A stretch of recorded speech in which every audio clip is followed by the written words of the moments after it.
Welcome to AV Showrooms. Today we examine an amplifier by a fairly new company, Wells Audio of Campbell, California, called the Innamorata. Jeff Wells is the company's owner and the man responsible for putting together the design team and lending his experienced hearing during the design phase. What he has produced here physically is a fairly typical 19 by 6 by 17 inch size and weighs a manageable 58 pounds in basic black. Although it looks pleasant enough, the only real concession to styling is the way cool old-timey meter on the front panel, whose main function is to let you know that the amp is turned on. In fairness though, it does also let you know if your house voltage is in spec. The basic design is solid state, heavily biased into Class A, and is said to employ very little feedback. One of the things that the manufacturer prominently features in this amplifier is the use of BiB quantum purifier technology, specifically BiB music rails. They go into some detail about this on their website, but suffice to say they help lower the noise level coming from the DC power supply into the actual audio circuitry. This sounds like a good thing, and I say, hey, good night. The amplifier was installed in my system consisting of the Pioneer PD9D SACD CD player, a vintage Garrard 401 turntable with Fidelity Research FR54 tone arm, and Victor X1 Mark II cartridge, the Motif MC8 preamplifier, and my Vivid V15 loudspeakers. The sample I received had been used, so was broken in prior to my auditioning. The first thing I noticed was a very clear and seductive sound. Not euphonically seductive, but naturally seductive with the familiar tonal colors suggestive of live music. A wonderful start for any amplifier, but especially for a solid-state amplifier upon first audition, and time just reinforced this impression. Whether vintage vinyl or modern SACD, classical music had that live at the hall sense. Other types of music were equally well served according to my listening.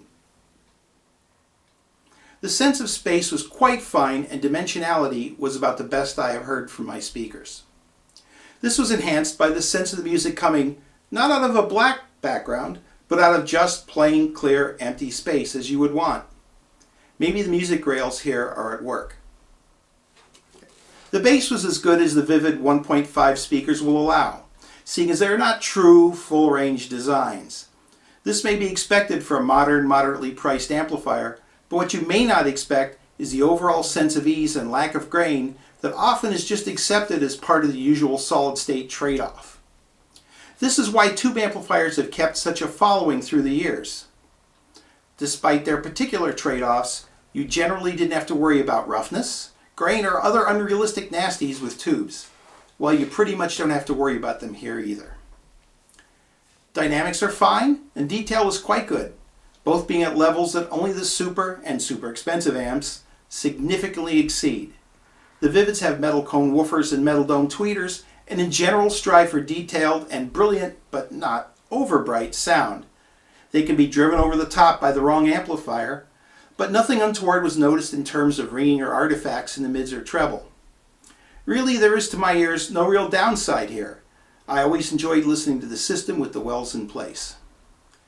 To look at the Wells amp from another angle, I also used the amp to drive my semi-vintage pair of Spender S100 loudspeakers.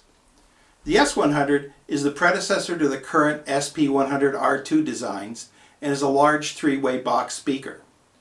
The smooth, warm, and inviting BBC Legacy sound was there as well as I have heard it, but the bonus is that the sometimes overly resonant bass was brought under better control. Maybe a bit more beautiful than real, as is the Spender's want, but I won't begrudge them that. All in all, it didn't transform either speaker into something it isn't, as an amplifier striving for neutrality shouldn't, but it allowed the speaker's basic sound to be heard to best effect. Now, it must be said that solid-state amplifiers in the 5-figure plus range address the issues that the Wells addresses here so well a while ago. Solution, AVM, Constellation Audio, D'Agostino Audio, and the like have shown that.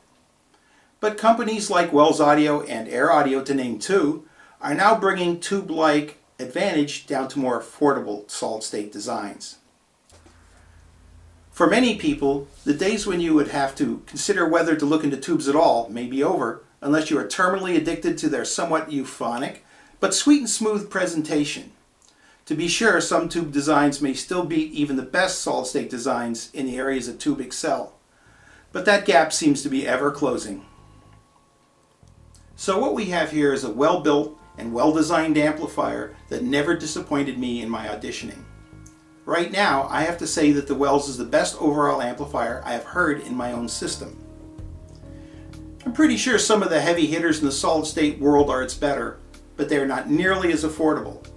Not to say that $7,000 is cheap, but it's at least aspirable for most committed audiophiles. I can't imagine anyone not being at least pleased with the sound of this amplifier, and due to its high damping factor design, it should be at home with any speaker system that doesn't require more than its rated power. The bottom line is that the Wells Innamorata amplifier must be given a high recommendation as a must-hear in its price range. Thanks for viewing. This is Kevin Olson for AV Showrooms.